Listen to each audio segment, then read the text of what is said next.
Story. Nathan Alexander Winter's corner office on the 32nd floor of 1 Liberty Place. His calloused fingers, a reminder of his humble beginnings, traced the edge of the architectural blueprints spread across his mahogany desk. At 42, he still maintained the habit of reviewing every major project personally, a practice that had helped transform his small construction company into the Winter Development Group. "Mr. Winters?" Michael Chin's voice came through the intercom. "The contractors for the Rittenhouse Square project are here for the final approval." Nathan straightened his custom-tailored Tom Ford suit, a far cry from the second-hand clothes he'd worn when he'd first met Michael 15 years ago. "Send them in, Michael." The conference room filled with the familiar scent of coffee and leather as Nathan led the meeting. The contractors, some of whom had known him since he was swinging hammers himself, listened intently as he detailed his vision for the luxury condominiums. The marble for the lobby, Nathan pointed to the samples laid out on the conference table, needs to be Calacatta gold, not Carrara. The veining makes all the difference. His fingers ran across the stone surface, remembering the same material he'd selected for his own home's foyer. "It's what sets us apart from every other developer in Philadelphia." James Morrison, his attorney and friend of 20 years, smiled from his seat at the corner of the table. He'd been there when Nathan had taken his first commercial loan, working pro bono because he believed in the young contractor's vision. "Speaking of setting us apart," James interjected, sliding a folder across the table, "the zoning commission approved our variance request. We can add the rooftop gardens." Nathan nodded, satisfaction evident in his steel-gray eyes. "That's what our clients expect from Winter Development Group. We don't just build buildings. We create landmarks." After the meeting, Nathan stood at his office window, Philadelphia's skyline stretching before him like a physical manifestation of his journey. 15 years ago, he'd been working out of a cramped office above an auto repair shop in South Philly. Now, his company's logo adorned some of the city's most prestigious addresses. His phone buzzed, a text from Veronica. "Don't forget, dinner with the Hendersons at Lubeck Finn at 7. Where the blue brioni?" A smile tugged at his lips as he typed back. "Already pressed and ready. Love you." The drive home in his Mercedes S-Class took him through the familiar streets of Chester County's horse country. The late spring evening painted the landscape in shades of gold and green, the perfect backdrop for the colonial mansion that appeared as he turned onto the private drive. The 8,000-square-foot home stood as his masterpiece, a promise fulfilled to the woman who'd believed in him when he had nothing but dreams and determination. The security gate opened silently, a recent addition after the break-ins in the neighborhood. As Nathan pulled into the circular driveway, memories of the day he'd first shown Veronica the architectural plans flooded back. One day, he'd told her back then, watching her eyes light up at the sketches, "You'll have everything you've ever dreamed of." The house had taken 2 years to complete. Every detail, from the imported Italian marble in the foyer to the custom-built wine cellar, had been chosen with Veronica in mind. The grand staircase, with its hand-carved balusters, had been inspired by a photo she'd torn from a magazine during their first year of marriage, when they were living in a one-bedroom apartment, and she was still teaching high school English to make ends meet. Inside, the house was quiet except for the soft classical music drifting from the kitchen. Nathan loosened his tie as he made his way through the foyer, his footsteps echoing off the marble floors. The kitchen, with its professional-grade appliances and custom cabinetry, smelled of fresh flowers and the subtle hint of Veronica's favorite Joe Malone candle. Maria, their housekeeper, was arranging roses in a crystal vase. "Good evening, Mr. Winters. Mrs. Winters is upstairs getting ready for dinner." "Thank you, Maria. How long has she been home?" "Only about an hour, sir. She had a late lunch with friends." Nathan nodded, making his way upstairs. The master suite occupied the entire east wing of the second floor, offering views of the manicured gardens and the horse paddocks beyond. He could hear Veronica moving about in her dressing room, the soft rustle of fabric accompanying her movements. "Nathan?" Her voice carried through the door. "Is that you?" "Just got home," he called back, shrugging off his suit jacket. "Need to shower before the Hendersons." Veronica emerged from her dressing room, a vision in a black Chanel dress that highlighted her elegant figure. At 40, she still turned heads, her blonde hair falling in perfect waves around her face, her emerald eyes bright with the same spark that had captivated him 17 years ago. "The Hendersons are thinking about investing in the Rittenhouse project," she said, adjusting her diamond earrings. "Anniversary gifts from 2 years ago. Caroline mentioned it at yoga last week." Nathan watched her in the mirror as she applied her lipstick with practiced precision. The perfect wife for a successful developer, poised, intelligent, connected. Who would have guessed that the girl from the prestigious Sterling family, who defied her parents to marry a contractor, would end up being his greatest asset? "The zoning commission approved our variance today," he mentioned, stepping into the shower. "We can add the rooftop gardens." "That's wonderful, darling. I told you Judge Patterson would be helpful. Remember when we had him and his wife over for the Christmas party?" Nathan let the hot water wash away the day's tension. "You've always had good instincts about people, Veronica." Later, as they drove to Lubeck Finn, Nathan reached over and squeezed her hand. "Sometimes I still can't believe how far we've come." Veronica's smile was radiant in the dim car interior. "You did it all yourself, Nathan. I just believed in you." "We did it together," he corrected. "Those first few years, when you were teaching while I was trying to get the business off the ground." "Ancient history," she cut in smoothly. "Look at us now. You've given me everything you promised and more." The valet opened their doors as they pulled up to the restaurant. Nathan watched Veronica glide out of the car, turning heads as she always did. 15 years of marriage, and she still took his breath away. Inside, Robert and Caroline Henderson were already waiting at their usual table. Caroline air-kissed Veronica while Robert pumped Nathan's hand enthusiastically. "Nathan, just the man I wanted to see," Robert boomed. "Tell me more about these Rittenhouse condos." Caroline can't stop talking about them. As they settled into their chairs, Nathan caught a glimpse of their reflection in the restaurant's mirrored walls. The perfect power couple, living the perfect life. He'd built it all from scratch, just like he'd promised. Every dream fulfilled, every promise kept. The sommelier approached with a bottle of Veronica's favorite Bordeaux, and Nathan raised his glass in a toast. "To success," he said, meeting Veronica's eyes across the table. "To success," she echoed, her smile dazzling. None of them noticed the slight tremor in her hand as she lifted her glass, or the way her eyes darted to her phone when it buzzed quietly in her clutch. Catherine Winters always arrived early for her weekly lunches with Nathan. It was a habit formed in childhood, when being late meant missing whatever attention their parents could spare between social obligations and business crises. Today, she'd secured their usual corner table at Le Bernardin, her perfectly manicured nails drumming an anxious rhythm on the crisp white tablecloth. The maitre d' appeared at her elbow. "Ms. Winters, your brother has just arrived." Nathan strode through the restaurant with the confidence of a man who'd earned his place in the world. At 42, he carried success well, his dark hair showing just a touch of distinguished gray at the temples, his suit perfectly tailored to his athletic frame. Several diners looked up as he passed, recognizing the face that often appeared in Philadelphia's business sections. "Sorry I'm late, Kat," he said, kissing her cheek before taking his seat. "Board meeting ran long." Catherine waved away his apology, but her usual easy smile seemed strained. "I ordered your usual, the Dover Sole." Nathan noticed the untouched glass of Chablis in front of her. Catherine never left wine untouched unless something was bothering her. "What's wrong?" She pushed her salad around the plate, the butter lettuce wilting under her nervous attention. "I saw something last week. At Barney's." "Did Veronica max out another credit card?" Nathan's tone was light, teasing. "You know how she gets during their seasonal sales." "Nathan." Catherine set down her fork with deliberate care. "I saw her with Regina." The name fell between them like a stone into still water.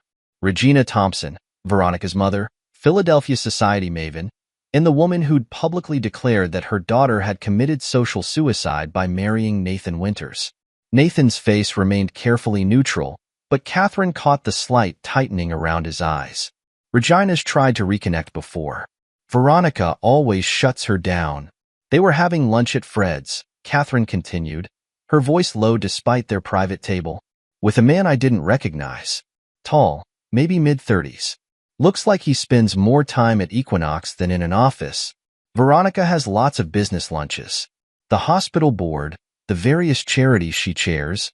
Regina introduced him as their financial advisor. Catherine cut in. Bradley something. The way she said it. Nathan, you know I don't like to interfere. A waiter appeared with their entrees, forcing a pause in the conversation.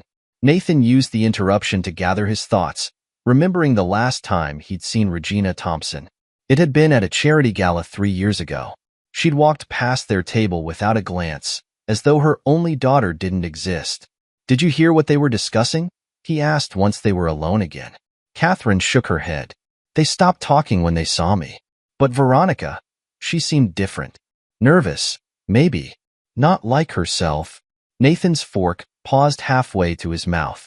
Nervous how? The way she used to get in high school when she was hiding something from Regina. You remember how she was back then, always trying to meet her mother's impossible standards. Catherine leaned forward. And there's something else. I drove past your house last Tuesday, around 2. Regina's car was in the driveway. The Dover sole suddenly tasted like ash in Nathan's mouth. Veronica had told him she was at a hospital board meeting that afternoon.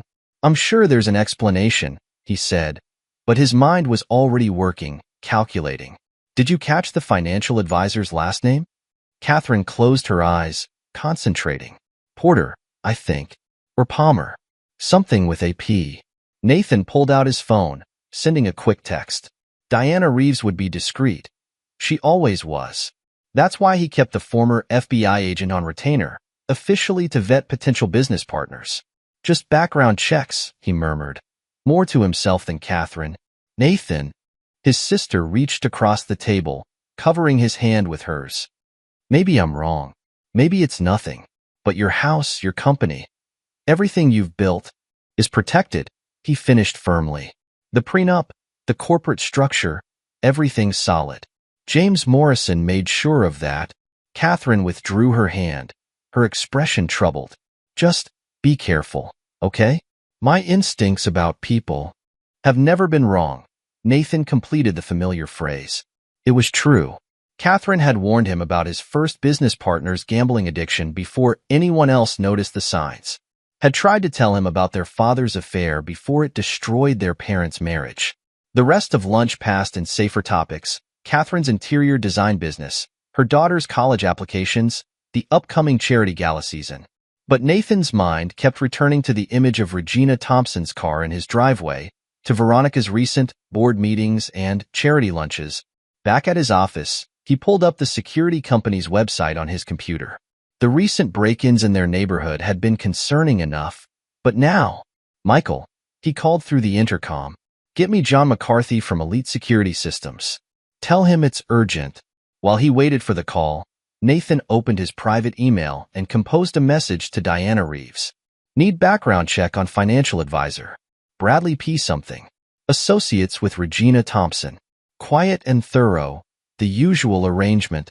His finger hovered over the send button for a moment. Then he remembered Catherine's words. My instincts about people have never been wrong. He pressed send. Diana Reeves' office in Center City bore little resemblance to the noir detective agencies featured in old movies. No Venetian blinds cast dramatic shadows across worn wooden floors. Instead, floor-to-ceiling windows offered views of City Hall, and state-of-the-art computers hummed quietly on sleek desks. Only the paper coffee cup cooling beside her keyboard betrayed that she'd been there since dawn, following electronic breadcrumbs across databases most people didn't know existed. The preliminary report on Bradley James Porter had taken 3 weeks to compile, not because information was scarce, but because there was too much of it. Diana's FBI training had taught her to be thorough, and something about this case made her instincts buzz like live wires. Her phone buzzed. Nathan Winter's private line. Diana? Tell me you have something. She glanced at the thick folder on her desk. You better come by the office. An hour later, Nathan sat across from her, his usual composed demeanor showing tiny cracks as he absorbed the information. Bradley James Porter, Diana began, spreading photographs across her desk.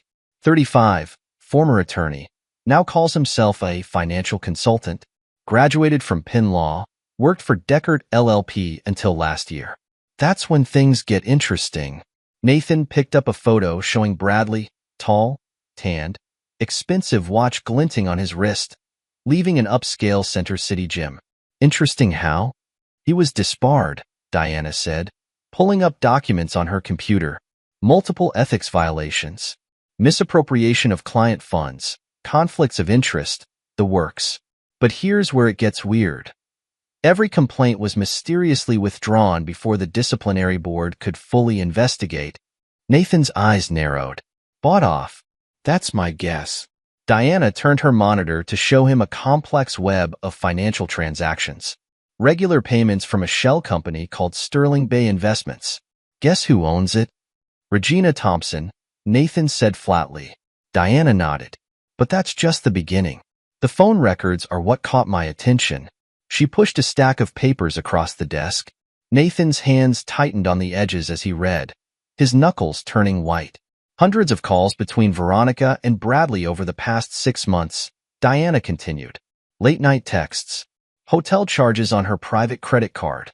The one you gave her for emergencies. Nathan's voice was dangerously quiet. Which hotels? Four Seasons, Ritz-Carlton. Always when you were at board meetings or out of town. Diana hesitated, then pulled out one final document. There's more. That new security system you installed after the break-ins? It's been informative. The security footage was crystal clear, the advantage of high-end systems. The timestamp showed 2:17 p.m. on a Tuesday. Nathan recognized the date. He'd been in New York, closing a deal with investors. The pool house door opened. Veronica emerged, checking her phone. 2 minutes later, Bradley Porter walked into frame, his gym-sculpted physique obvious even in a business suit. Regina Thompson's Mercedes appeared shortly after, parking where it would have a clear view of the main house's driveway. They've done this 6 times in the past month, Diana said quietly. Always during your board meetings. Regina usually arrives within minutes, stays in her car like she's keeping watch. Nathan's face had gone completely still, the way it did during difficult negotiations. Any idea what they're discussing in there? Diana pulled up another window on her computer. My surveillance team picked up fragments of conversation when they exit. Lots of mentions of financial documents, company structure. Porter seems particularly interested in Winter Development Group's holdings. The leather of Nathan's chair creaked as he leaned back, his mind racing through implications. Have you tracked Regina's movements beyond these meetings? That's another red flag, Diana said, opening another folder. She's been making weekly visits to Judge Patterson's office. Private meetings, off the official calendar. And there's been unusual activity at several offshore banks known for their discretion. Nathan stood abruptly, pacing the length of Diana's office. Through the windows, he could see his company's latest development project rising against the Philadelphia skyline.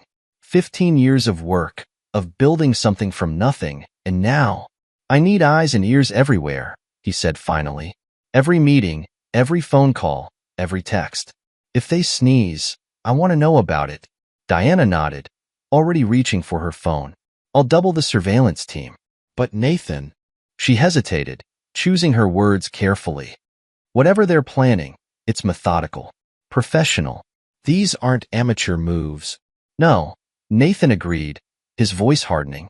Regina Thompson never does anything without a perfect plan. He turned back to the window, remembering how she looked at him 17 years ago when Veronica first brought him home, like something scraped off the bottom of her Louboutins. His phone buzzed, a text from Veronica. Working late at the hospital board meeting. Don't wait up for dinner. Love you. The security footage on Diana's screen showed Veronica's car already pulling into the pool house driveway. Keep digging, Nathan said, slipping his phone back into his pocket. Whatever it takes. After Nathan left, Diana sat back in her chair, studying the fragments of information spread across her desk. In 15 years of private investigation work, she'd seen hundreds of cases of infidelity, fraud, and betrayal. But something about this felt different, more calculated, more dangerous. She pulled up the footage from the pool house again, watching the careful choreography of arrivals and departures. Regina Thompson's car always parked at the perfect angle to watch the main entrance. Bradley Porter never arrived or left by the same route twice. Veronica's movements were timed to the minute with Nathan's known schedule. This wasn't just an affair or a simple fraud attempt. This was something else entirely. Diana reached for her phone again, dialing a familiar number. Tom? I need you to pull everything you can find on Regina Thompson's financial history. Not just the recent stuff. Go back 20 years. And get me access to the Union League security cameras. Bradley Porter's been taking a lot of meetings there lately. She glanced at the photo of Nathan and Veronica from last year's charity gala. The perfect power couple, smiling for the cameras.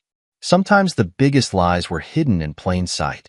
Diana had learned long ago that darkness was often where the truth finally emerged. She just hoped Nathan was ready for whatever they were about to uncover. Opening her laptop, she began composing her official report, her fingers flying over the keys. Preliminary Investigation Report. Subject: Bradley James Porter. Key findings: disbarred attorney with pattern of ethical violations. Regular payments from Sterling Bay Investments, owned by Regina Thompson. Extensive communication with Veronica Winters. Regular meetings at client's residence during client's absence. Suspicious financial activities linked to offshore accounts. Multiple meetings with Judge Patterson's office. Recommendation: immediate expansion of surveillance and financial investigation. Outside her window, the lights of Philadelphia began to twinkle on, one by one, like stars emerging in a darkening sky. Somewhere in one of those buildings, plans were being made, schemes were being hatched. Diana's job was to find them before they could come to fruition. She looked again at the security footage, freezing it on Veronica's face as she checked her surroundings before letting Bradley into the pool house. The expression there wasn't one of romantic passion or guilty pleasure. It was calculated, determined, focused. Diana had seen that look before, in her FBI days. It was the look of someone executing a carefully planned operation. "What are you really up to?" she murmured to the frozen image. "And what's your mother's role in all of this?" The questions hung in the air as night fell over Philadelphia, unanswered but growing more urgent by the hour. In her experience, when the stakes were this high, time was never on their side. Diana turned back to her computer, preparing to work through the night. Sometimes the difference between victory and disaster was simply a matter of who uncovered the truth first. The warning signs were there, clear as day. Now it was just a matter of putting all the pieces together before it was too late. Michael Chin's fingers hovered over his keyboard, the familiar rhythm of typing reports interrupted by an unsettling pattern he'd noticed over the past week. After 15 years as Nathan Winters' executive assistant, he developed an almost prescient ability to spot irregularities in the company's daily operations. Today, something was definitely wrong. The clock on his computer showed 7:15 a.m. He'd arrived early again, a habit formed during the company's startup days when he and Nathan would work before sunrise, planning their rise in Philadelphia's competitive real estate market. The office was quiet except for the soft hum of computers and the distant whir of the cleaning crew's vacuum. He pulled up the legal department's access logs again, frowning at the pattern of late-night file requests. Corporate structure documents, shareholder agreements, property deeds, all accessed after hours, all by terminals he couldn't trace. "Morning, Michael." Nathan's voice startled him. "You're here early." Michael minimized the screen, turning to face his boss. Nathan looked tired, the kind of exhaustion that came from more than just long hours at the office. "Mr. Winters, I was just reviewing some reports." Nathan nodded, heading toward his office, but Michael's voice stopped him. "Sir, there's something you should know." Inside Nathan's office, Michael laid out his concerns. The legal department's been unusually active. Files being accessed at odd hours, meetings scheduled without context, visitors who aren't in our usual circles. Nathan's expression remained neutral, but his fingers tightened almost imperceptibly on his coffee cup. "What kind of visitors?" "Mostly through the back entrance. Bradley Porter signs in regularly, usually when you're in board meetings." Michael hesitated. "And Mrs. Thompson was here last week, though she's not on any official visitor logs." The silence stretched between them, heavy with unspoken implications. Finally, Nathan spoke. "How long has this been going on?" "The unusual activity started about 6 months ago, but it's intensified recently." Michael pulled out a carefully organized folder. "I've documented everything. Dates, times, access patterns. Nathan studied the documents, his face impossible to read. And you haven't mentioned this to anyone else? Of course not, sir. Michael's loyalty wasn't just professional, it was personal. He remembered how Nathan had paid for his mother's medical bills during their second year of operations when the company could barely afford office supplies. But there's more. He reached into his briefcase and pulled out a small recording device, no larger than a USB drive. I placed this in the study last week, after I saw Mrs. Thompson leaving the legal department. I know I overstepped, but play it. Nathan's voice was quiet but firm. The recording quality was crystal clear, picking up even the soft rustle of papers and the clink of ice in glasses. Veronica's voice emerged first, confident and precise. The prenup expires after 15 years, she was saying. That's next month. Once he pays off the mansion's mortgage. Which he will, because God forbid Nathan Winters have any debt. We execute the plan. Michael watched Nathan's face as Bradley Porter's smooth baritone filled the room. The psychological evaluation is ready. 3 experts willing to testify about his dangerous obsession with control and growing instability. Regina's connections with Judge Patterson ensure we get the right court. And then, Veronica's laugh, a sound Michael had heard at countless company parties, now carried a venomous edge that made his skin crawl. Then Bradley and I get everything, she continued, her voice dripping with satisfaction. The house, half the company, the art collection. He won't see it coming. Nathan always thought he was the smart one, the self-made man. Please. He just needed the right woman to motivate him. Regina Thompson's imperious tones completed the triumvirate of betrayal. Just make sure you stick to the timeline. Bradley's friends at the SEC are ready to discover evidence of fraud if Nathan fights back. The recording ended. In the silence that followed, Michael could hear his own heart pounding. He'd known it would be bad, but this was beyond anything he'd imagined. Nathan stood slowly, walking to the window that overlooked the city he'd helped build. Sir? Michael ventured after several long moments. What do you want me to do? Nathan turned, and Michael saw something in his eyes he'd never seen before. Not during the 2008 financial crisis, not during their hardest early years, not even when they'd nearly lost everything to a fraudulent investor. It was a cold, calculated fury that sent chills down Michael's spine. Call James Morrison, Nathan said finally. Tell him to clear his schedule. Then get me Diana Reeves on a secure line. He paused, his voice hardening. And Michael? Make copies of everything. The recordings, the access logs, all of it. Store them somewhere safe. Somewhere not connected to the company or my personal accounts. Already done, sir. Michael pulled out another flash drive. Encrypted copies, stored in 3 separate locations. I also have a detailed timeline of everyone who's accessed the legal department after hours, cross-referenced with your board meeting schedule. Nathan's lips curved in a slight smile, the first Michael had seen all morning. 15 years, and you still managed to surprise me. Someone has to watch your back, sir. Michael stood, gathering his materials. Should I cancel your lunch with Mrs. Winters? No. Nathan's voice was eerily calm. Let's not give them any reason to suspect we know. In fact, he turned back to the window, his reflection overlaying the Philadelphia skyline. Schedule more board meetings. Make it look like I'm completely absorbed in the Rittenhouse Square project and the security footage from the pool house. Leave it running. Let's see how much more evidence they're willing to give us. Nathan's phone buzzed, a text from Veronica. Michael caught a glimpse of the message. Don't forget anniversary dinner reservations next month. Love you. The irony wasn't lost on either of them. After Michael left, Nathan remained at the window, watching the city wake up. 15 years of marriage, 15 years of building something from nothing, 15 years of believing in a love that had apparently been nothing but a calculated investment. His phone buzzed again.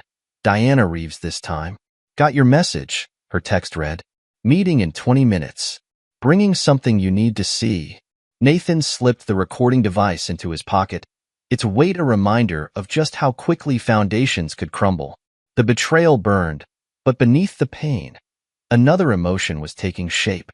Determination. They thought they had him figured out. They thought Nathan Winters, the self-made man, would be easy to destroy. They were about to learn just how wrong they were. The conference room on the 38th floor of One Liberty Place offered sweeping views of Philadelphia, but none of its current occupants were admiring the scenery. James Morrison, Nathan's attorney of 20 years, spread documents across the polished mahogany table while Teresa Valdez, the forensic accountant he'd brought in, set up her laptop. The timing isn't coincidental, James said, adjusting his wire-rimmed glasses. 15 years of marriage, the prenup expiration, the mansion's mortgage. They've been planning this for months, maybe years. Diana Reeves nodded, adding her own files to the growing collection. Bradley Porter's been busy. I've uncovered connections to at least 3 other cases of wealthy spouses being targeted for financial fraud. All the cases were quietly settled, the victims too embarrassed to press charges. Nathan stood at the head of the table, his usual commanding presence somehow both diminished and intensified by recent events. "Show me everything." Teresa spoke first, her fingers flying over her keyboard as graphs and spreadsheets appeared on the wall screen. The Thompson fortune's disappearance wasn't due to bad investments, she explained. I've traced systematic embezzlement going back 20 years.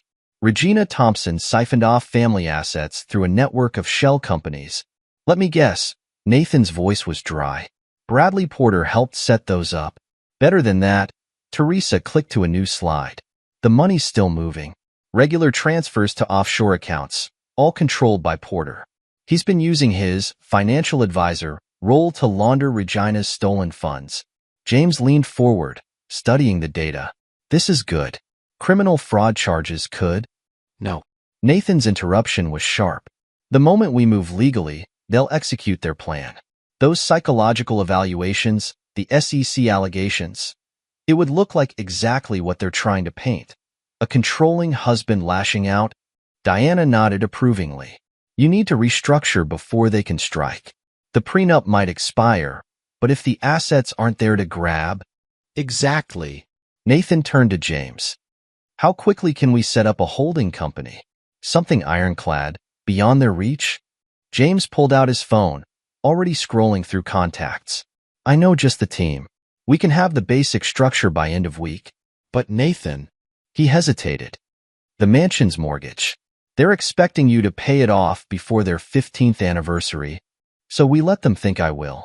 In fact, let's make it a celebration. Private dinner at the house, just family and close friends.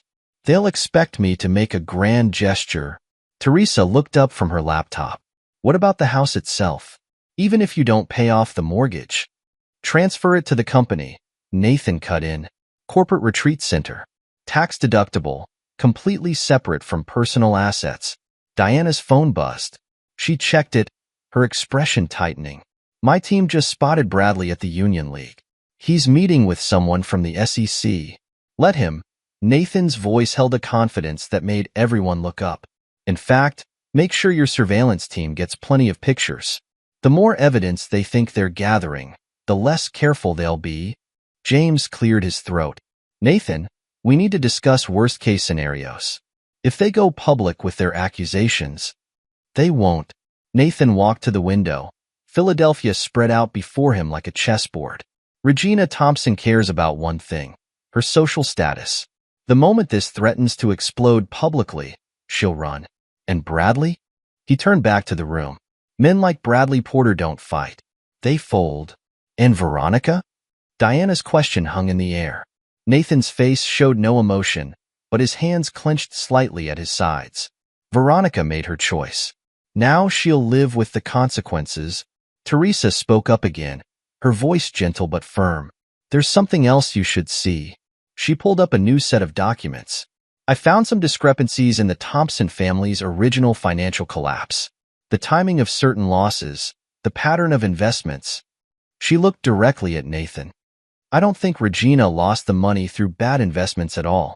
I think she stole it, possibly right around the time Veronica married you. The implications settled over the room like a heavy cloud. James was the first to speak. You think this whole thing, the marriage, the long game, was planned from the beginning? It fits, Diana added. Regina's public disowning of Veronica for marrying beneath her station. It was theater. They needed everyone to believe there was a real rift. Nathan's laugh held no humor. 15 years. Everything we built, everything we shared. He straightened suddenly, his expression shifting from pain to purpose. Teresa, I want every transaction traced. Every dollar Regina Thompson has touched in the past 20 years. James, start the restructuring immediately. The holding company's primary beneficiary will be children's hospitals. Let's see them try to attack that in court. He turned to Diana. Keep your team on Bradley. I want to know everyone he meets, everything he does. And get me everything you can on Judge Patterson's connection to Regina. What about Michael? James asked. His recording. Protect him. Nathan's voice brooked no argument. Whatever happens, Michael Chun stays clean. Create a paper trail showing he reported the suspicious legal department access through proper channels. Make it look like routine corporate security. Diana made a note on her tablet. And the security footage from your house? Keep it running. In fact, Nathan paused, a new thought forming. Install more cameras. Audio too. Let's give them every opportunity to incriminate themselves.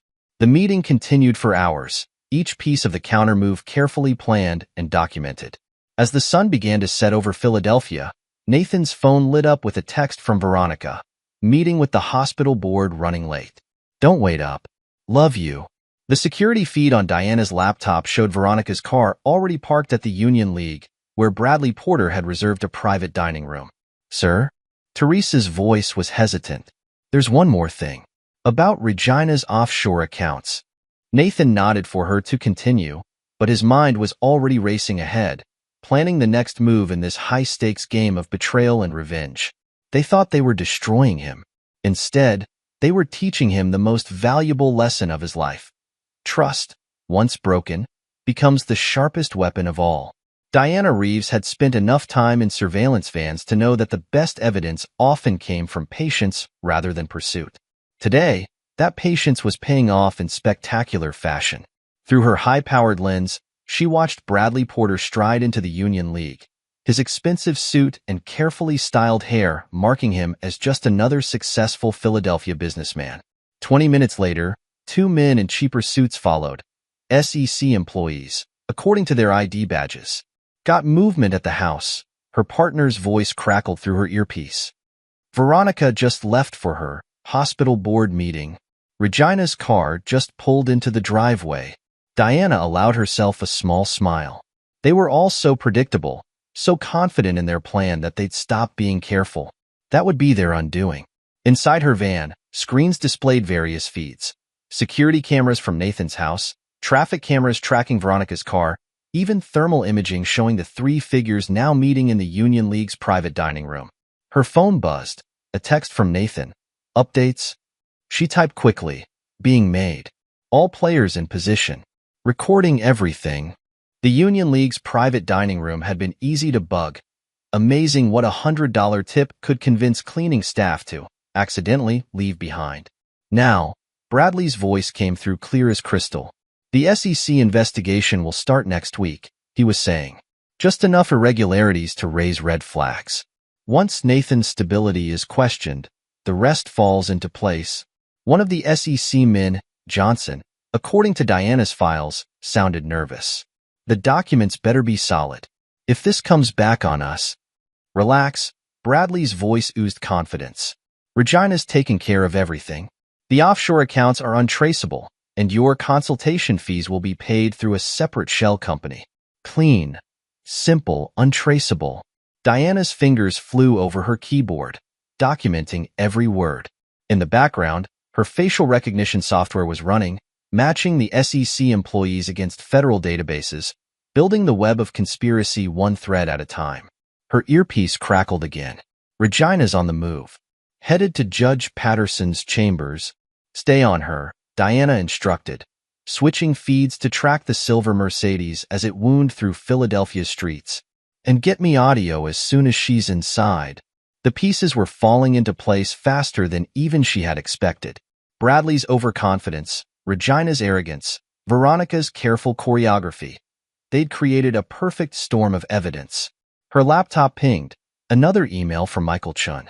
He discovered something in Veronica's private email account, something that made even Diana's experienced eyes widen in surprise. "Nathan," she typed rapidly, "we need to meet. Now." Michael found something big. 20 minutes later, Nathan's private office was sealed, phones off, blinds drawn. Michael Chen stood by the computer, his usually calm demeanor crackling with nervous energy. "I was backing up the legal department servers," he explained, pulling up a folder. "Standard procedure after unusual access patterns. That's when I found this." The email stretched back years, detailed correspondence between Veronica, Regina, and Bradley, outlining every step of their plan. But it was more than just the conspiracy. There were older emails, predating Nathan's marriage, discussing Regina's systematic embezzlement of the Thompson fortune. "They didn't lose the money," Michael said quietly. "They stole it. All of it. And then they needed someone to rebuild their fortune," Nathan finished, his voice flat. "Someone ambitious enough to succeed, naive enough to trust." Diana studied the documents carefully. "This is better than we hoped." The emails prove premeditation, conspiracy, fraud.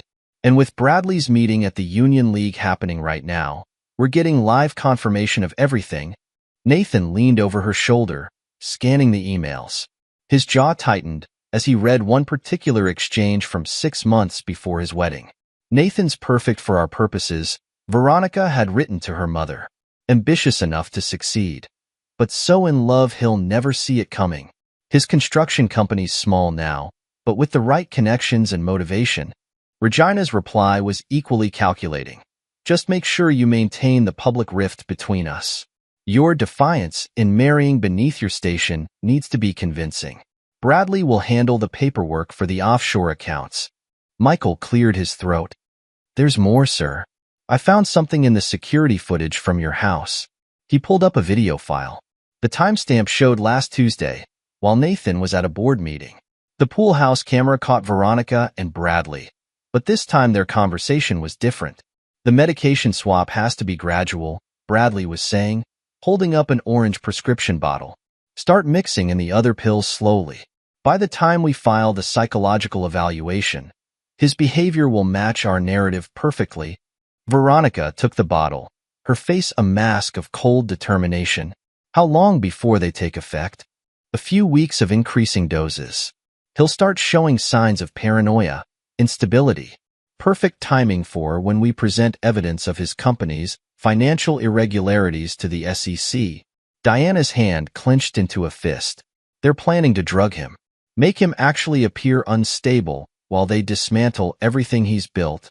Nathan's face remained expressionless, but his voice held a dangerous edge. "Where's the original video file?"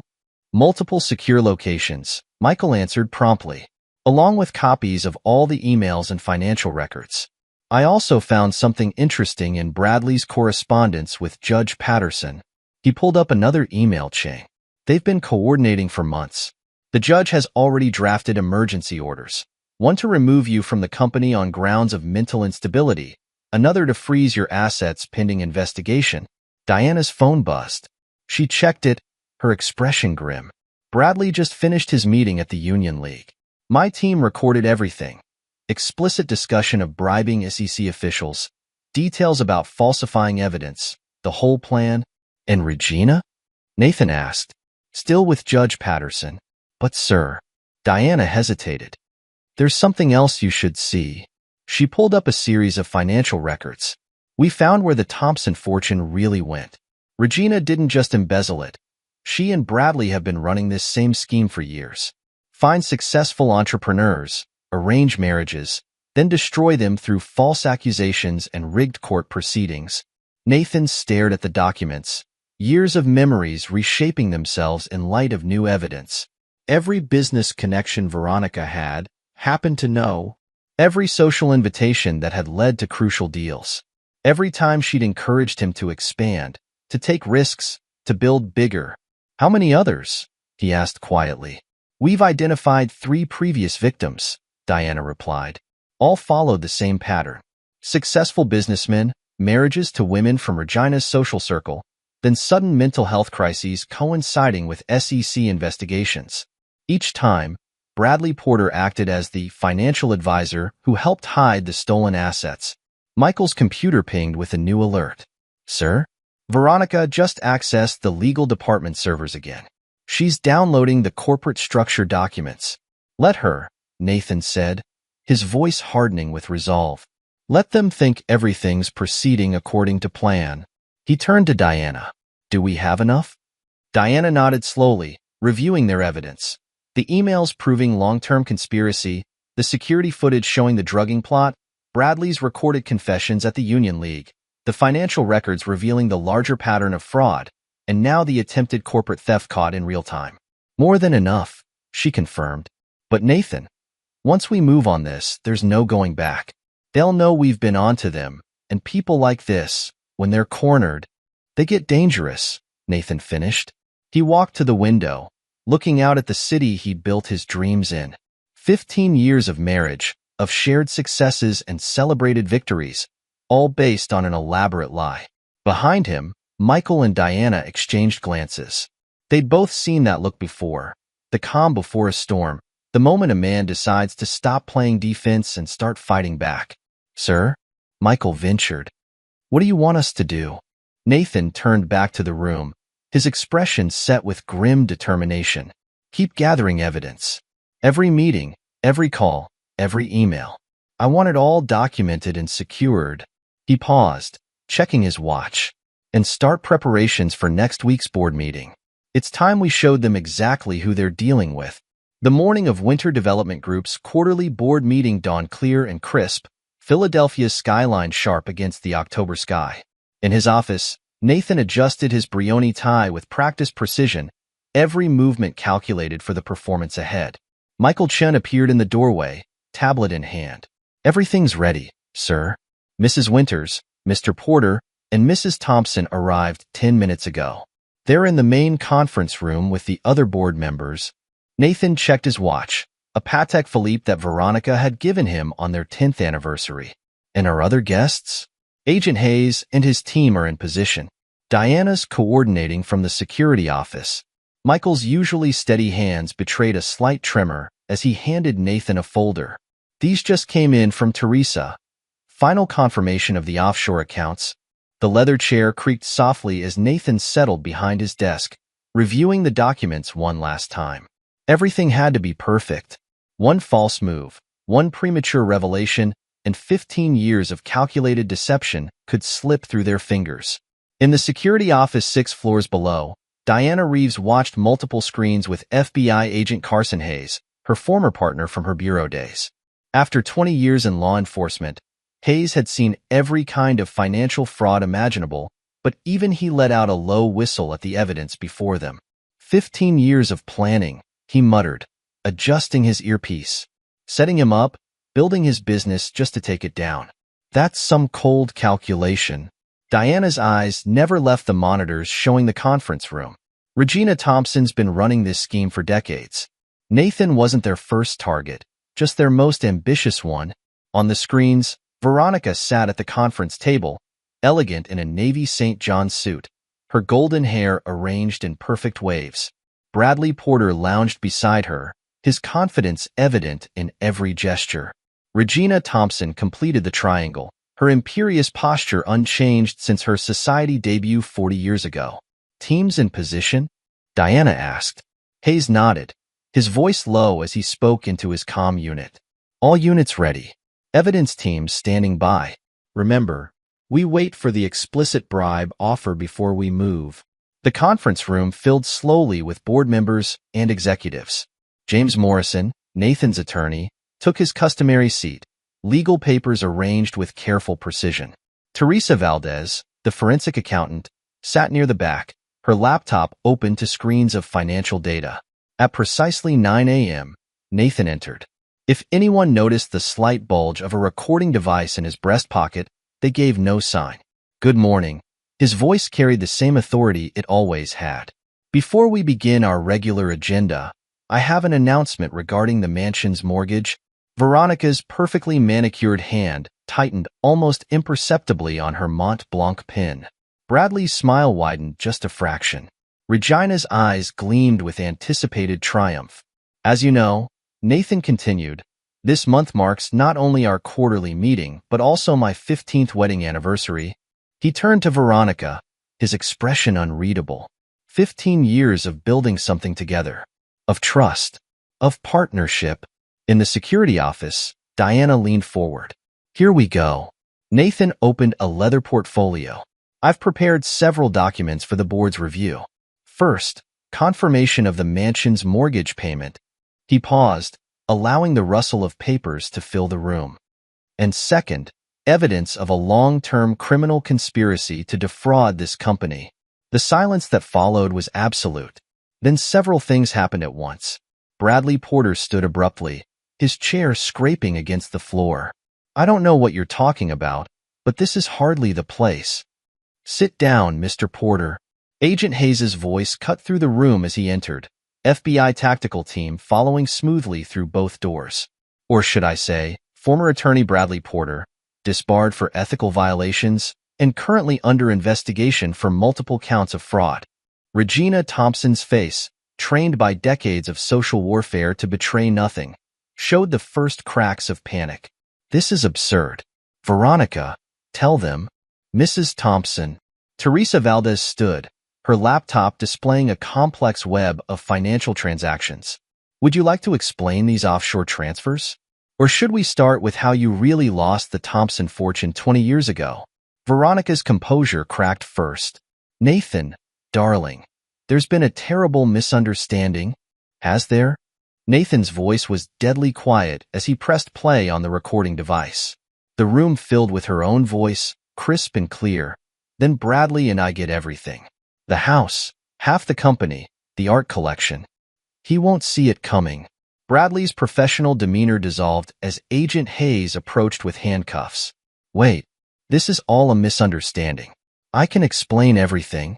"You can explain it to the grand jury," Hayes replied, "including your meeting with SEC officials at the Union League. We have that recorded too." Regina's aristocratic features contorted as she reached for her Hermes bag, but another agent was faster. "The passport won't help, Mrs. Thompson. Your accounts are already frozen. All of them, including the ones in the Cayman Islands." The color drained from her face. "You can't. Those accounts are protected. I need my medication." Her perfectly manicured hands clutched at her chest as she slumped in her chair. "Medical team." Hayes barked into his calm, possible cardiac event in the main conference room. As paramedics rushed in, Bradley's survival instincts kicked in. "I want a deal," he blurted. "I can give you everything, names, dates, previous victims. Regina's been running this scheme for years. I have proof." Nathan stood at the head of the table, watching the scene unfold. 15 years of marriage, of shared dreams and carefully constructed lies, crystallizing into this moment of justice. The board members sat frozen, witnesses to the dismantling of a conspiracy that had nearly destroyed their company. James Morrison was already on his phone, coordinating with the DA's office. Teresa Valdez's fingers flew over her keyboard, locking down accounts and preserving evidence. And through it all, Veronica sat still as a statue, her emerald eyes fixed on the husband she'd spent 15 years grooming for destruction. When she finally spoke, her voice held none of its usual polish. "You were supposed to be an easy mark," she whispered. "The ambitious contractor who'd do anything for the love of a society girl. Mother said you'd never see it coming." Nathan met her gaze steadily. "I saw everything. Every lie, every manipulation, every calculated move. I just waited for you to show your full hand." The evidence teams moved efficiently, collecting laptops, phones, tablets. Agent Hayes read rights, supervised arrests, coordinated with medical personnel attending to Regina's panic attack. In the chaos, Michael Chin appeared at Nathan's elbow. "Sir? Ms. Reeves would like to know if you want to release the security footage of the drugging scheme now, or save it for trial." Nathan watched as Veronica's last vestige of composure crumbled. "Save it. Let them wonder what else we have." Philadelphia's media landscape erupted like a volcano the next morning. The Philadelphia Inquirer's headline screamed across the front page. "Real estate mogul's wife conspires with disbarred lawyer in failed takeover." Below the fold, a photo showed Veronica, Bradley, and Regina being led from Winter Development Group's offices in handcuffs. In Diana Reeves' office, the morning news played on multiple screens, each channel offering a different angle on the scandal. She sipped her coffee, watching Veronica's hastily arranged interview on a local station. It was all Nathan's idea. Veronica's tearful performance might have been convincing if Diana hadn't spent months documenting her true nature. He became so controlling, so paranoid. I was afraid. Turn it off. Nathan's voice came from the doorway. We're releasing the security footage. Diana raised an eyebrow. The drugging scheme? All of it. Every recording, every email, every piece of evidence that doesn't compromise the prosecution's case. Nathan took the chair opposite her desk. Let's see how her afraid narrative holds up against video of her planning to drug me into apparent insanity. The media feeding frenzy intensified as new details emerged hourly.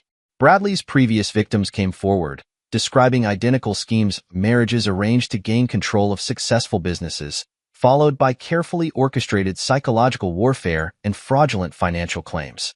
Regina's social circle, already reeling from her arrest, imploded completely when evidence of her decades-long embezzlement became public. The main line's most prestigious families scrambled to distance themselves from the Thompson name. In the federal courthouse, Bradley Porter's desperation for a deal grew with each new revelation. His attorney, a public defender assigned after his assets were frozen, looked increasingly overwhelmed. My client is prepared to provide complete cooperation, the lawyer announced to a packed press conference. Mr. Porter's testimony will expose a criminal enterprise spanning decades, involving numerous prominent Philadelphia families. The fallout spread like ripples in a pond. Judge Patterson resigned abruptly, citing health concerns. 2 SEC officials were suspended pending investigation. Bradley's testimony implicated dozens of corrupt officials, triggering a federal probe that threatened to shake Philadelphia's legal and financial establishment to its core.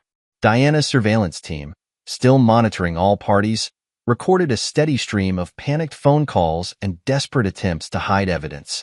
But Teresa Valdez's forensic work had been thorough, every account frozen, every digital footprint preserved. They're running scared, Diana reported during a late-night strategy session. Regina's old friends won't take her calls. Bradley's country club membership has been revoked. Even Veronica's charity board positions are being quietly eliminated. Nathan stood at his office window, watching the city lights flicker. And the security footage? Gone viral, Diana confirmed. Every major network has run it. Veronica's claims of emotional abuse aren't holding up well against video of her discussing how to drug you into appearing unstable. The footage was damning in its clarity. Veronica and Bradley in the pool house, discussing medication dosages. Regina's cold calculation as they plan to exploit Nathan's apparent mental decline. The timestamp clearly visible, proving the conspiracy's timeline. Public sympathy, initially divided, swung decisively as more evidence emerged. The Philadelphia Magazine cover story, Betrayal in High Society. How Regina Thompson's criminal empire targeted Philadelphia's entrepreneurs, painted a devastating picture of calculated manipulation spanning decades. Winter Development Group's board rallied behind Nathan. The company's restructuring into a trust benefiting children's hospitals was praised as visionary corporate philanthropy. Stock prices, after an initial dip, rose steadily as investors recognized the strength of Nathan's leadership in crisis. James Morrison's legal team worked around the clock, coordinating with federal prosecutors. The evidence was overwhelming. Conspiracy, attempted fraud, drug tampering, bribing federal officials. Each charge backed by meticulous documentation, thanks to Michael Chin's foresight and Diana's surveillance. Veronica's television appearances grew increasingly desperate. Each attempt to spin the narrative was met with new evidence of her duplicity. The security footage of her discussing the drugging scheme played on constant rotation, her cold calculation captured in high definition. I admit, I underestimated her acting abilities, Diana commented, watching Veronica's latest tearful interview implode. She really thought she could cry her way out of this. Nathan's response was quiet but firm. 15 years of acting. The tears, the devotion, the perfect wife role. All of it calculated. At least now everyone can see the truth. As autumn turned to winter, Philadelphia's social scene adjusted to its new reality. Regina Thompson's carefully cultivated empire lay in ruins, her network of corruption exposed to harsh daylight. Bradley Porter's testimony continued to ripple through the city's power structure, each revelation adding new charges to the federal investigation. The mansion, now officially a corporate retreat center, hosted leadership seminars for young entrepreneurs. Its transformation from the scene of conspiracy to a force for positive change became a symbol of Nathan's resilience. In Diana's office, the evidence wall remained intact, a testament to months of meticulous investigation.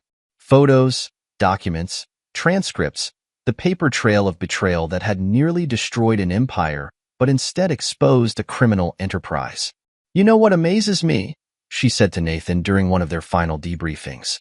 "How long they might have gotten away with it if they hadn't become overconfident." Nathan studied the surveillance photos, the familiar faces now marked with federal case numbers. Greed always overreaches. They thought they had the perfect plan, the perfect target. They never imagined their own arrogance would be their undoing. 2 years passed, Philadelphia's skyline evolving with new developments, including several pioneering projects from Winter Development Group. Nathan's office, once the command center for uncovering conspiracy, now hummed with the energy of innovation and growth. Nathan reviewed plans for the newest addition to the Children's Hospital, a state-of-the-art pediatric wing funded entirely by the recovered Thompson assets. The irony wasn't lost on him. Money meant for destruction now served healing. A knock at his door preceded Catherine's entrance. His sister's intuition, which had first spotted the cracks in Veronica's facade, had proven invaluable in rebuilding both the company and his trust in others. "The leadership program at the mansion is going well," she said, settling into a chair by the window. "Last week's group of young entrepreneurs was particularly impressive. One reminded me of you. Back when you were just starting out." Nathan joined her at the window, their reflections overlaying the city vista. The mansion's transformation from a symbol of betrayal to a beacon of opportunity had become one of his proudest achievements.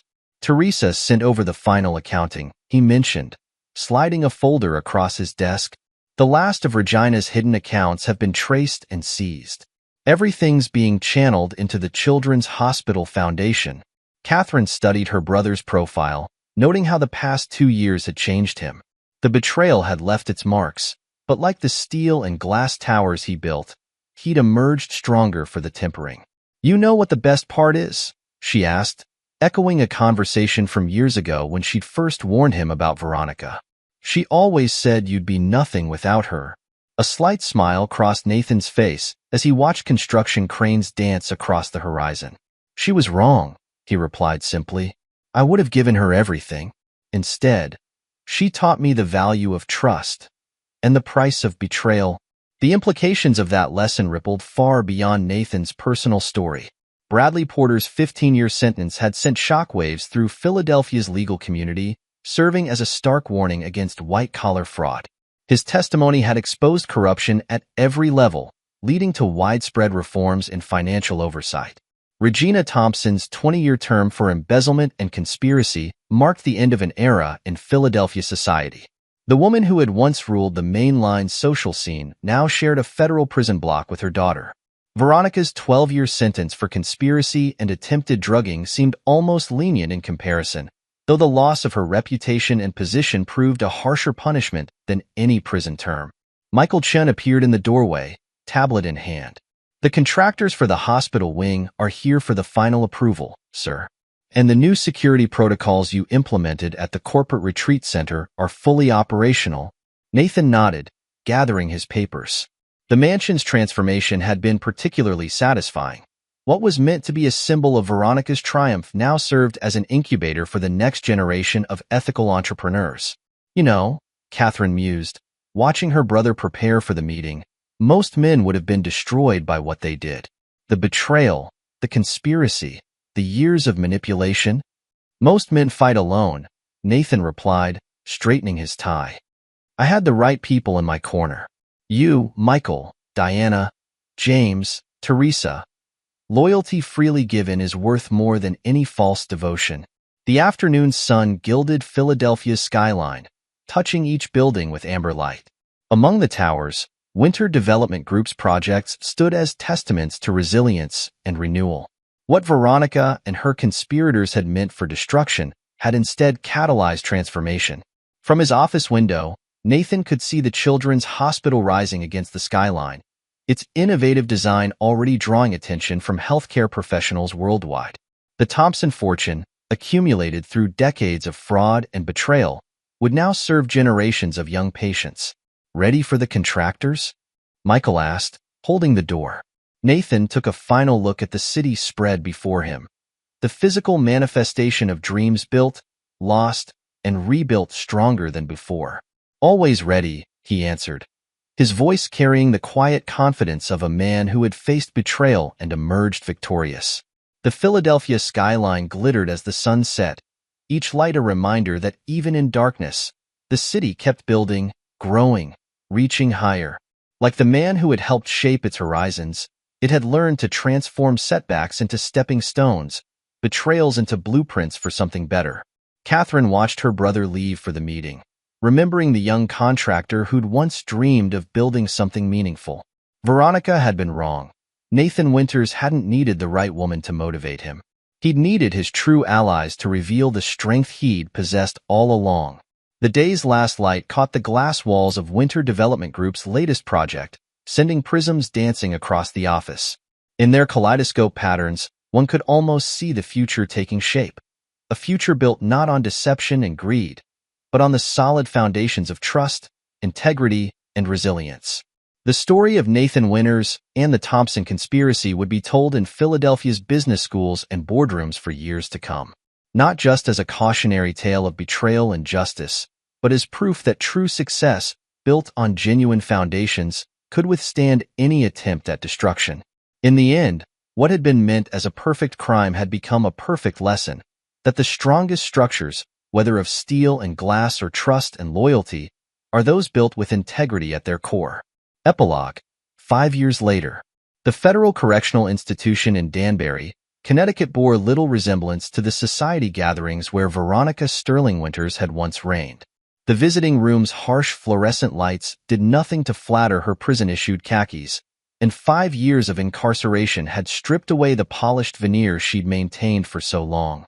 Catherine Winters observed her former sister-in-law through the reinforced glass, noting the changes time and consequences had wrought. Gone were the perfectly manicured nails, the expertly highlighted hair, the designer clothes that had been as much armor as attire. In their place sat a woman whom time had not treated kindly. She still asks about him, the prison counselor informed Catherine, every month, like clockwork. Wants to know if he's received her letters. Catherine's expression remained neutral. The letters, dozens of them, sat unopened in a file cabinet in Diana Reeves' office, preserved as evidence should they ever be needed. Nathan had never read them, had no intention of ever doing so. Has she had any other visitors? Catherine asked, though she already knew the answer. Regina Thompson was transferred to the medical wing at FCI Aliceville last year. The counselor consulted her notes. Bradley Porter remains at the medium security facility in Pennsylvania.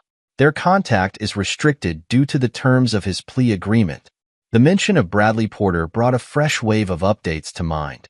His 15-year sentence had sparked a domino effect through Philadelphia's legal community. His testimony had implicated 37 officials in various schemes, leading to a complete overhaul of the city's financial oversight systems. The Porter protocols were now standard procedure in fraud investigations nationwide. Regina Thompson's empire had crumbled more completely than anyone could have predicted.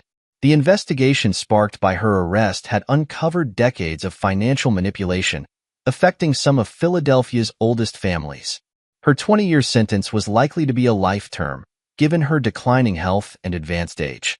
Outside the prison, early autumn painted the Connecticut landscape in shades of gold and crimson. Catherine's phone buzzed, a text from Michael Chun. Hospital wing dedication ceremony scheduled for next month. Board approved the name. The Future Builders Pediatric Center.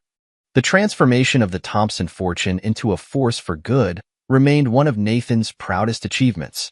The Children's Hospital Wing had already treated thousands of patients, its innovative programs drawing medical professionals from around the world. The mansion, now a corporate retreat and entrepreneurship incubator, had hosted over 100 aspiring business leaders through its ethical leadership program. Diana Reeves had parlayed her role in exposing the conspiracy into a pioneering fraud prevention consultancy. Her firm, now with offices in 3 cities, specialized in protecting family-owned businesses from similar schemes. The Winter development case was required reading in her training programs. James Morrison's law firm had established a dedicated division for corporate ethics and fraud prevention, with Teresa Valdez heading the forensic accounting team. Their work in the aftermath of the Thompson-Porter scandal had set new standards for corporate transparency and protection. Catherine's car wound through the Connecticut hills, heading back toward Philadelphia. She'd made this trip every 6 months since Veronica's imprisonment, not out of sympathy, but out of a need to understand. Each visit revealed more about the woman who had spent 15 years plotting her brother's destruction. Her phone rang, Nathan's private line. How was she? His voice carried no emotion, just professional curiosity. Broken, Catherine answered honestly. The counselor says she spends most of her time in the prison library, researching corporate law. Still thinking she'll find some loophole, some way to appeal. Nathan's soft laugh held no malice. Some habits die hard, I suppose. How's the new leadership program coming along? The subject change was deliberate, and Catherine allowed it. The Leadership Ethics Initiative, housed in the former Sterling Winters mansion, had become her passion project. 25 students this semester. One of them reminds me of you. A young contractor with big dreams and solid principles. Make sure they understand the Porter protocols, Nathan advised. The best defense against fraud is knowing how it works. The irony wasn't lost on either of them. Veronica's attempt to destroy Nathan had instead created one of the most comprehensive fraud prevention systems in modern business. Her betrayal had strengthened the very principles she tried to exploit. In Philadelphia, Winter Development Group had not just survived the scandal but thrived. Nathan's handling of the crisis had become a case study in corporate resilience. The company's transparent response and ethical restructuring had attracted a new generation of investors focused on corporate responsibility. Michael Chun had been promoted to Chief Operating Officer, his loyalty and insight rewarded with a position he'd more than earned. His original recording of the conspirators' meeting was now part of the FBI's training program on white-collar crime investigation. The sun was setting as Catherine reached Philadelphia, the city skyline a testament to both preservation and progress. Winter Development's latest project, a sustainable urban renewal initiative, was already changing the face of formerly neglected neighborhoods. In his office overlooking the city, Nathan reviewed the latest proposals for the Children's Hospital expansion. The Future Builders wing would include a research center dedicated to pediatric innovation, funded entirely by recovered assets from Regina Thompson's hidden accounts. A frame on his wall held the Philadelphia Inquirer's follow-up story, published on the 5th anniversary of the arrests, From Betrayal to Beneficence. How the Thompson-Porter scandal reformed Philadelphia business. The article detailed not just the conspiracy's exposure, but its lasting impact on corporate governance and ethics. Diana's latest report sat on his desk, documenting Veronica's continued attempts to revise history. Her prison journals, obtained through legal channels, revealed a woman still unable to confront the magnitude of her betrayal. She'd written hundreds of pages attempting to justify her actions, each version more divorced from reality than the last. Bradley Porter's cooperation had continued long after his sentencing, his testimony helping to dismantle similar schemes across the country. His prison interviews with FBI analysts had provided unprecedented insight into the psychology of long-term fraud conspiracies. In a twist of fate, his downfall had made corporate America safer for the very entrepreneurs he'd once targeted. The ripple effects continued to spread. Regina Thompson's former social circle, once the epicenter of Philadelphia society, had undergone a dramatic transformation. The next generation of mainline families, chastened by the scandal, had embraced transparency and ethical business practices with almost religious fervor. James Morrison's annual ethics conference, held in the mansion's converted ballroom, attracted corporate leaders from around the world. The Winter Protocol for fraud prevention had been adopted by companies across 4 continents. Teresa Valdez's forensic accounting methods, developed during the investigation, were now standard procedure in corporate audits. She'd written a best-selling book about the case, Following the Money: How one company's crisis changed corporate oversight. As night fell over Philadelphia, Nathan stood at his office window, reflecting on the 5 years since justice had been served. The betrayal that should have destroyed him had instead catalyzed a revolution in corporate ethics and responsibility. His phone buzzed. Another text from Catherine. Found something interesting in Veronica's prison counseling records. She finally admitted it wasn't just about the money. She said she needed to prove she could beat you at your own game. That you were just another project to validate her own worth. Nathan's response was simple. Some people build. Others only know how to destroy. The city lights twinkled below, each one representing countless stories of ambition, success, failure, and redemption. Somewhere in a Connecticut prison cell, Veronica Sterling Winters contemplated 7 more years of consequences. In Alabama, Regina Thompson's health continued to decline, her empire nothing but court records and cautionary tales. And Bradley Porter, his 15-year sentence barely 1/3 complete, conducted interviews with FBI analysts, dissecting the psychology of betrayal. The mansion, once meant to be Veronica's crown jewel, now served as a beacon of ethical entrepreneurship. Each class of young business leaders who passed through its doors learned not just about success, but about the fundamental value of trust and integrity. Michael Chen appeared in the doorway, tablet in hand. The hospital board approved the new pediatric research initiative. They want to name the laboratory complex after Catherine, in recognition of her work with young entrepreneurs. Nathan smiled, remembering his sister's first warning about Veronica at that lunch so many years ago. Her instincts, which had never been wrong, had saved more than just his company. They'd helped create a legacy of positive change from the ashes of betrayal. The night deepened over Philadelphia, the city that had witnessed his rise, nearly seen his fall, and now stood testament to his resilience. Winter Development's projects dotted the skyline, each one a chapter in a story of trust betrayed and honor restored. In the end, Veronica's greatest miscalculation hadn't been underestimating Nathan's business acumen or the loyalty of his team. It had been believing that destruction could triumph over creation, that deception could overcome truth, that betrayal could be more powerful than trust. She'd been wrong on all counts.